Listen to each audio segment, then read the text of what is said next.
ازيكم؟ شركة جوجل اعلنت في المؤتمر بتاعها عن الاجهزة السنوية بتاعتها، الجوجل بيكسل واتش، البيكسل 8 العادي والبيكسل 8 برو. فخلونا نلخص مؤتمر جوجل ونتكلم عن مزيد من التفاصيل عن الاجهزة دي، بس التركيز هيكون على الموبايلات زي البيكسل 8 وال8 برو، لان هم اللي فيهم تغييرات قوية وتغييرات نستاهل اننا نتكلم عليها. فما تنساش تنزل دلوقتي تعمل لايك للفيديو ده، تكمل الفيديو للاخر عشان تعرف كل التفاصيل. أنا لا أنساك فلسطين ويشد بي البعد، أنا في أفيائك نسرين، أنا زهر الشوك، أنا الورد.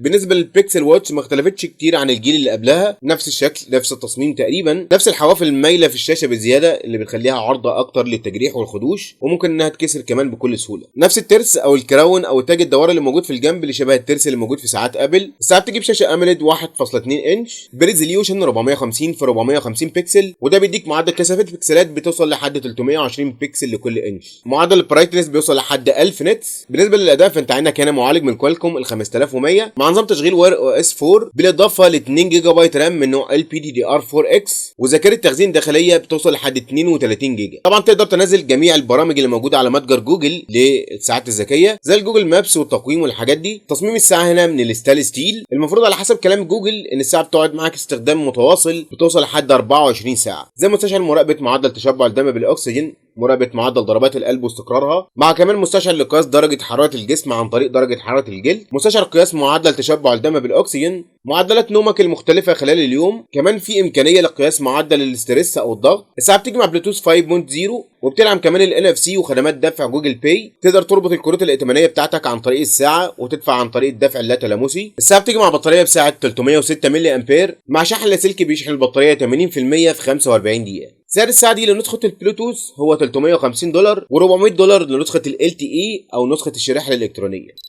بالنسبه للموبايلات بتاعت جوجل البيكسل 8 والبيكسل 8 برو، فتصميم الموبايل هنا بالكامل من الازاز مع نفس الفريم الالومنيوم، نفس سيت اب الكاميرات الكبير جدا اللي بيكون موجود في ظهر الموبايل، نفس الجينات هي بتاعت جوجل. سيت اب الكاميرات في البيكسل 8 برو هيكون مختلف شويه، بحيث ان سيت اب الكاميرات بيحتوي على الثلاث كاميرات جنب بعض، مفيش كاميرا منفصله. ده التغيير اللي ممكن تلاحظه في ظهر الموبايل عن الجيل اللي فات، بالاضافه للايدج او الانحناء اللي بيكون موجود في الظهر، وده اللي بيساعدك انك تكون ماسك الموبايل ماسكه مريحه لفترات طويله عشان ايدك ما توجعكش او تتضايق من مسكه الموبايل. تصميم الموبايل رغم بشاعه السيت اب بتاع الكاميرات ولكن شكله لطيف، مع توفر الموبايل باكتر من لون مختلف كده شكلهم لطيف جدا. فمن ناحيه التصميم، تصميم الموبايل ده تصميم ممتاز جدا. البيكسل 8 برو بيجي بشاشه LTPO AMOLED 6.7 انش مع ريزوليوشن كواد اتش دي بلس بمعدل كثافه بكسلات 489 بكسل لكل انش مع طبقه حمايه كورنينج جوريلا جلاس فيكتوس 2. ولكن البيكسل 8 بيجي بشاشه 6.2 انش، شاشه OLED مش LTPO، ما بتدعمش الريفريش ريت المتغير. كلا الشاشتين بيجوا بريفريش ريت 120 هرتز، كلا الشاشتين مسطحتين بالكامل، حواف رفيعه جدا مع الدوت ديسبلاي اعلى منتصف الشاشه. تصميم ممتاز جدا للشاشه والواجهه الاماميه. بالنسبه للبيكسل 8 برو بيجي بمعدل برايتنس بيبدا من 1600 نتس وبيوصل لحد البيك برايتنس 2400 نتس، وده بيكون في وضع الذروه او تحت اضاءه الشمس المباشره. اما البيكسل 8 العادي بيجي ب 1400 نتس وبيوصل لحد 2000 نتس. طبعا كلا الموبايلين بيجوا معدل سطوع ممتاز جدا، وحتى ال 1000 نتس رقم لا يستهان بيه ابدا. البيكسل 8 برو بيجي بنسخه واحده من ناحيه الرام اللي هي 12 جيجا بايت رام من نوع LPDDR5X، وذاكره تخزين بتبدا من 128 256 512 1 تيرا بايت ذاكره تخزين داخليه. ونوع الذاكره هنا للاسف UFS 3.1، وده المفروض دلوقتي بقينا نشوفه في الموبايلات المتوسطه، ما عدناش نشوف UFS 3.1 في موبايلات فلاج شيب او فئه عليا. والمفروض نوع الذاكره هنا يكون UFS 4.0. الموبايل بيجي مع الاندرويد 14 بالاضافه للجوجل تنسور G3 على كلا الموبايلين. ولكن البيكسل 8 بيجي بنسخه واحده من ناحيه الرام اللي هي 8 جيجا بايت رام مش 12 في البرو، بالاضافه لساعتين تخزينتين فقط 128 و256. والمعالج ده بيجي باداء قوي جدا من ناحيه التعلم الالي والذكاء الاصطناعي مع مميزات خرافيه وتريكات عجيبه جدا. هي حاجات قد تكون مش جديده قوي ولكنها بتشتغل بكفاءه عاليه جدا على المعالج ده عن طريق ميزه اسمها الماجيك اديتور. تقدر تغير ملامح الصوره، تقدر تحدد الشخص بكبسه زر واحده، تقدر تشيل الشخص ده وتغيره وتحطه في مكان تاني في نفس الصوره، والذكاء الاصطناعي بيكريت الحته اللي بتكون مكان الشخص دي وبيكملها كانها جزء متصور، جزء اصيل في الصوره من غير ما تبان الصوره انها متعدله او حصل عليها تعديل. بالاضافه انك انك ممكن تحدد اي عنصر موجود في الصوره نفسها وتشيل العنصر ده بكل سهوله، مع مميزات تانية زي تغيير السحاب وتغيير الاجواء بتاعه الصوره. يعني لو انت واخد الصوره الصبح والشمس طالعه مثلا، عن طريق الذكاء الاصطناعي تقدر تخلي الصوره دي في اجواء شتويه كده شكلها لطيف. والواحد الصراحه نفسه في موبايل زي ده يسهل عليه انه يعمل حاجات وتريكات حلوه في الصوره، حاجات انت لو حبيت تعملها على الفوتوشوب مثلا هتقعد فيها اليوم كله. فلو انت واخد صوره الصبح وحابب تخليها باجواء شتويه شكلها لطيف، تقدر تعمل ده بكل سهوله بكبسه زر واحده. ولو حابب تخلي الصوره دي في اجواء ليليه مثلا، برضه تقدر تعمل ده بكل سهوله. وفي ميزه ثانيه كمان بتشتغل عن طريق الذكاء الاصطناعي، ميزه قويه جدا اسمها الاوديو ماجيك ريزر. الميزه دي بتتيح لك انك تسجل صوت او تسجل فيديو، وبعدين عن طريق ميزه تقليل النويز تقدر تتجاهل الاصوات اللي بتكون في الخلفيه بكل سهوله، زي اصوات العربيات، اصوات الضوضاء، واصوات المره اللي حواليك.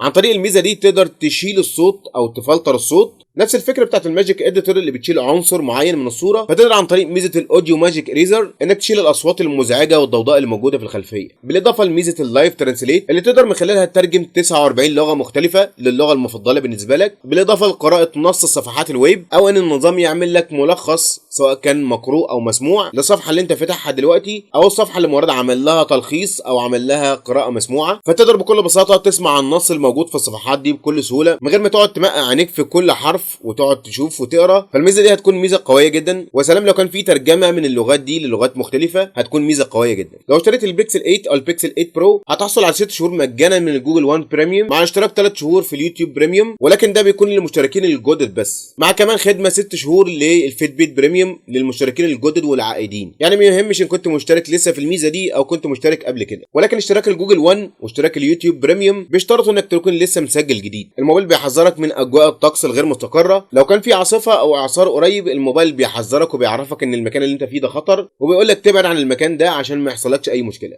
ميزه تانية قويه موجوده في الموبايل ده هو ان الموبايل ده هيدعم 7 سنين متواصله. يعني الموبايل ده هيفضل مدعوم ل 2030، هيوصل له كل التحديثات الامنيه وكل التحديثات الخاصه بنظام اندرويد حتى اخر اصدار هينزل في 2030. كل الاصدارات دي هتكون موجوده على الجوجل بيكسل 8 والجوجل بيكسل 8 برو. البيكسل 8 برو بيجيب كاميرا اساسيه 50 ميجا بكسل بفتح العدسه اف 1.7، بتيجي مع مستشعر 1 انش، كاميرا بتدعم التثبيت البصري الاو اي اس، مع كاميرا تيليفوتو 48 ميجا بكسل، مع كاميرا الترا وايد برضه 48 ميجا بكسل، والكاميرا الالترا وايد بتيجي بفتح العدسه ب 126 درجه، والكاميرات الرئيسيه بتصور 4K على 30 و60 فريم، بالاضافه للكاميرا الاماميه ل 10.5 ميجا بكسل اللي بتصور 4K على 24 و30 و60 فريم. الجوجل بيكسل 8 بيجيب نفس الكاميرا الاساسيه ال 50 ميجا بكسل بنفس المواصفات بنفس المستشعر الواحد انش، بالاضافه لكاميرا واحده بس اضافيه اللي هي الكاميرا الالترا وايد وبتكون 12 ميجا بكسل مش 48. في تحسينات قويه وملحوظه على جوده التصوير بتاعه الموبايلات دي، ولكن اغلب التحسينات دي بتحصل على الموبايل البرو مش الموبايل العادي. وعلى سبيل المثال انك تتحكم في الاعدادات بتاعه الكاميرا نفسها، انك تتحكم في شاتر سبيد، تتحكم في الايزو، تحسينات كمان على جوده التصوير في الاوضاع الليليه او الاوضاع المعتمه. كلا الموبايلين بيجوا مع واي فاي 7، بيجوا مع بلوتوث 5.3، بيدعموا الان اف سي. كلا الموبايلين بيجوا ببصمه مدمجه في الشاشه، البصمه هنا اوبتيكال في كلا الموبايلين. بطاريه 5050 ملي امبير مع شاحن 30 واط، مع شحن لاسلكي 27 واط مع دعم الشحن اللاسلكي العكسي. الجوجل بيكسل 8 العادي بيجي مع بطاريه 5575 ملي امبير مع شحن 27 واط مع شحن لاسلكي بسرعه 18 واط. البيكسل 8 العادي بيجي ب $700 لنسخه ال 8 128، والبيكسل 8 برو بيجي ب $1000 لنسخه ال 12 128. كلا الموبايلين كل موبايل فيهم زاد $100 عن الاجيال اللي فاتت، وده قد يكون مبرر نسبيا مع المواصفات الجديده والذكاء الاصطناعي الموجود في الجوجل تنسور جي 3.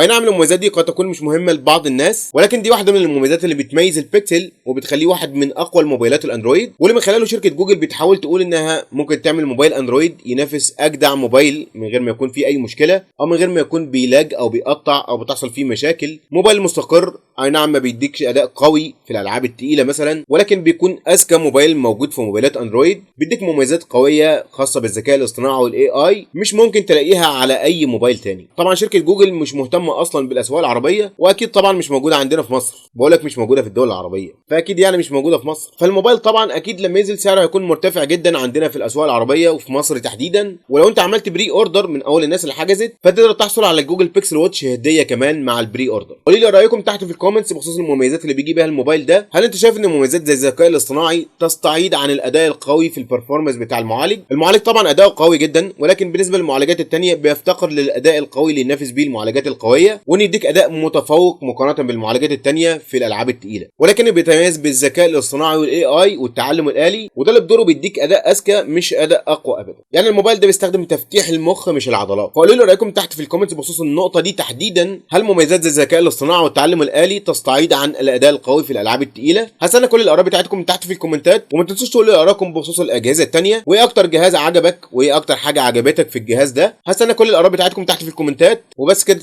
انا خلصت، هروح بقى انام عشان انا فصلت خالص. سلام.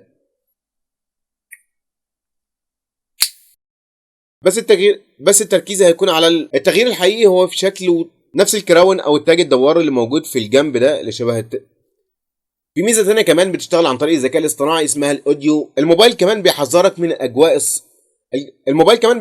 اجواء في تحسينات قويه وملحوظه على التصوير وجوده التصوير مع شحن لاسلكي. والبيكسل 8 برو بيجي ب $1000 لنسخه ال 12 226. انا واحد من الناس اللي من الطبقه الكادحه اللي ما تملكش تجيب اي موبايل من الموبايلات دي، او حتى الساعه او السماعه بتاعت جوجل. انا مش عارف حتى اغير الشاشه بتاعت الموبايل ده جامد على فكره، ممكن نعمل له ريفيو لو انت حابين. اللي يعرف الموبايل ده فيكم يكتب لي تحت في الكومنتات. بالمناسبه هو شاومي يعني. بس كده، سلام.